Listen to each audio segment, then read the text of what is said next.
If the moon attracts the earth, why does the earth not move towards the moon? ये भी एक काफ़ी interesting question है। In fact इसका आंसर कुछ ज़्यादा ही इंटरेस्टिंग होने वाला है। बेसिकली क्वेश्चन पूछ रहा है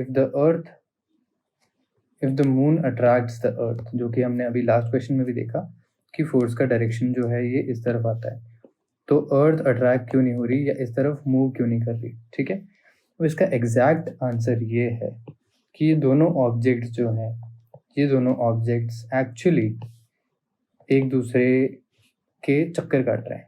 ठीक है, और इस चक्कर को मैं अभी तो कैसे रिप्रेजेंट कर पाऊंगा यहाँ पर शो करना मुश्किल है, बट बेसिकली बात सिर्फ यही है कि अर्थ का और मून का जो मास है, यहाँ पे मास ऑफ अर्थ और ये मास ऑफ मून, हम नॉर्मल लैंग्वेज में बोलते हैं कि the moon revolves around the earth, but actually क्या होता है, the moon and the earth both revolve around their common centre of मास। ठीक है, इस पॉइंट को जहाँ पे इनफैक्ट और भी ज़्यादा पास ही आता है ये अर्थ के रेडियस के। ठीक है, इस पॉइंट को हम बोलते हैं सेंटर ऑफ मास।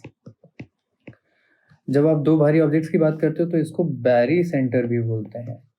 ठीक है, तो ये भी एक टर्म है जो आपने सुनी नहीं होगी, बैरी सेंटर। अब ये जो बैरी सेंटर है, इस सेंटर ऑफ मास के अराउंड दोनों ऑब्जेक्ट्स घूम रहे हैं। इसको समझने के लिए आप इमेजिन करो कि दो सेम मास की बॉल्स हैं और इन बॉल्स को अगर मैं थ्रो कर देता हूँ किसी भी डायरेक्शन में, मान लो आपने एक बॉल को होल्ड करके इस सिस्टम को थ्रो किया, तो क्या होगा, ये सिस्टम गोल घूमना शुरू करेगा। तो इनका जो रोटेशन होगा ये कैसा होगा, ये इस सर्कल में होगा। दोनों ऑब्जेक्ट्स एक दूसरे के अराउंड घूम रहे होंगे इस सेंटर के अबाउट बेसिकली। तो इनका जो सेंटर ऑफ मास है वो यहाँ पे आता है, तो ये दोनों ऑब्जेक्ट्स क्या करते हैं, ये इसके अराउंड इस तरीके से घूमते हैं।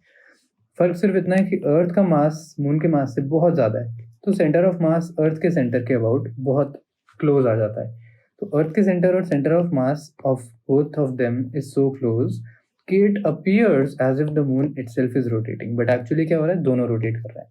और अगर दोनों रोटेट कर रहे हैं या दोनों रिवॉल्व कर रहे हैं, बेटर आपका जो टर्म है रिवॉल्व है, तो अगर यहाँ पे दोनों रिवॉल्व कर रहे हैं तो हम लोग यहाँ पे एक बात जानते हैं कि दोनों ऑब्जेक्ट्स पे जो भी फोर्स लग रहा है अंदर की तरफ, ये फोर्स क्या कर रहा है, ये सेंट्रीपिटल फोर्स की तरह एक्ट कर रहा है। और सेंट्रीपिटल फोर्स जो है वो क्या करता है, वो आपका सिर्फ डायरेक्शन चेंज करता है, चेंजेस डायरेक्शन, उसको ऐसे लिख देते हैं, changes direction not relative distance, तो नॉट डिस्टेंस नॉर स्पीड।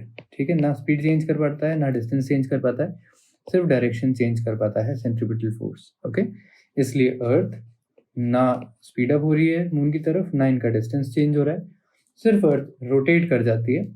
और बेसिकली वो हो क्या रहा है, वो रिवॉल्यूशन हो रहा है बैरी सेंटर के अराउंड। ऑलराइट, सेम आपका सोलर सिस्टम में भी हो रहा है, और सोलर सिस्टम का भी बैरी सेंटर जो है वो सन के सेंटर के बिल्कुल क्लोज आ जाता है। तो हमको सन का सिर्फ एक बहुत लाइट वॉबल नजर आता है, इवन अर्थ भी एक हल्का सा वॉबल दिखाती है इसके बैरी सेंटर के अबाउट घूमने की वजह से। ओके,